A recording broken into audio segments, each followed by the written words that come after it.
mbokk yi macha allah xool ñu ngi ci hôtel bi nii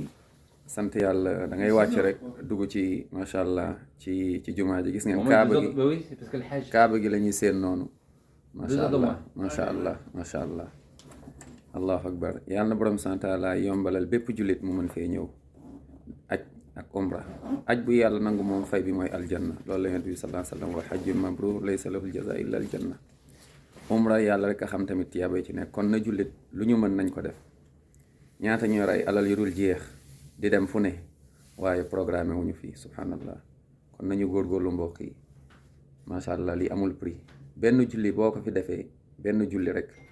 am nga tiyaaba 100 000 tiyaaba raw keneen ku julli feneen allahu akbar bu dee mi di 1000 tiyaaba benn julli kon ñaata tiyaaba nga am ñaanal nañ ñëpp yàlla na yàlla nangu ñaan yëpp ñi feebar ñëpp yàlla yërëm leen dugal leen aljanna borom sant taala taxaw ñi feebar ñëpp may leen wér ñi gaañu yàlla yërëm leen dugal leen aljanna amin ya rab képp ku nekk ci situation bu jafe yàlla na ko yàlla taxaw zahiran wa batinan yàlla def barke ci njaboot gi yëpp waaye gindi ñu amin ya rab kon mu ngoog gën na leer macha allah mu ngoog kaaba bi